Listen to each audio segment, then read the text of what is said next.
Zajmujemy się kompleksowym leczeniem schorzeń usznych u dzieci. W trakcie wizyty przeprowadzamy dokładne badanie laryngologiczne przy użyciu nowoczesnych metod, takich jak otoskopia przy użyciu endoskopu oraz badanie nosogardła, które polega na wprowadzeniu endoskopu do jam nosa i ocenie nosogardła. Oferujemy też badania audiologiczne, takie jak audiometria tonalna i audiometria impedancyjna. Jeżeli mamy do czynienia ze schorzeniem ostrym, zalecamy leczenie i kontrolę.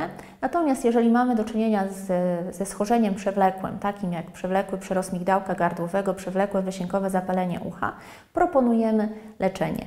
Zaczynamy od leczenia farmakologicznego, które może polegać na zastosowaniu leków donosowych, zastosowaniu leków w postaci syropów, takich jak leki przeciwalergiczne. Proponujemy też leczenie inhalacyjne, jeżeli leczenie farmakologiczne nie przynosi zadowalających efektów. W przewlekłym zapaleniu ucha środkowego u dzieci, które powoduje niedosłuch, bardzo dobre efekty przynoszą inhalacje AMSA.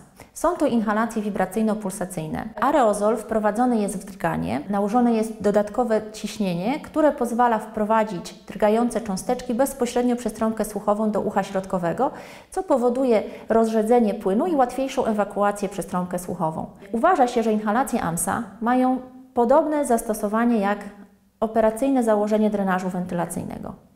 Jeżeli zabiegi inhalacyjne oraz leczenie farmakologiczne nie przynoszą niestety efektu i dalej utrzymuje się niedosłuch przewodzeniowy u dzieci, zalecamy wykonanie zabiegów. Bardzo często przewlekłe wysiękowe zapalenie ucha współistnieje z przyrostem migdałka gardłowego.